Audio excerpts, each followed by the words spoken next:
માર્કેટયાર્ડમાં વરસાદથી મગફળીમાં નુકસાન। ગુજરાત રાજ્ય સહિત બનાસકાંઠા જિલ્લામાં ચોમાસાની શરૂઆત થઈ ચૂકી છે, જેમાં જિલ્લામાં ગત દિવસે સાંજે દિયોદર સહિત અનેક વિસ્તારોમાં તેજ પવન સાથે અડધો કલાક સુધી વરસાદ પડતા નીચાણવાળા વિસ્તારમાં વરસાદી પાણી ભરાયા હતા।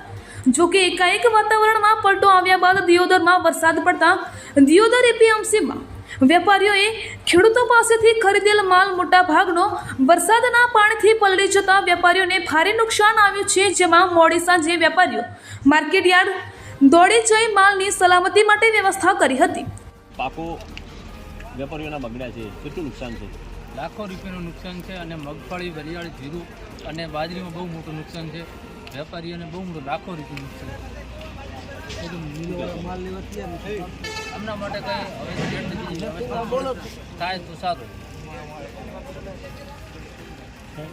જો મેન મગફળી, રાયડું, એરંડા, બાજરી, વરિયાળી ટોટલ માલ જે ખુલ્લા પડ્યા હતા એની અંદર સીધો વરસાદ ખાધો છે, વેપારીઓ માલ સીવી શક્યા નથી।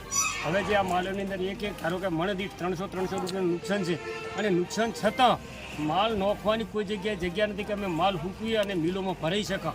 અત્યારે અમારી ખરાબ હાલત છે। વરસાદની આગાહીને લઈને માર્કેટ યાર્ડ દ્વારા કોઈ તમને સૂચના આપવામાં આવી હતી? આપવામાં આવી હતી 14 તારીખ, 15 તારીખ અને 16 તારીખ, પણ એવી ખબર નથી કે આ 13 તારીખે આ વરસાદ અચાનક આવશે। શું નામ આપણું? અમરાભાઈ વિહાભાઈ પટેલ।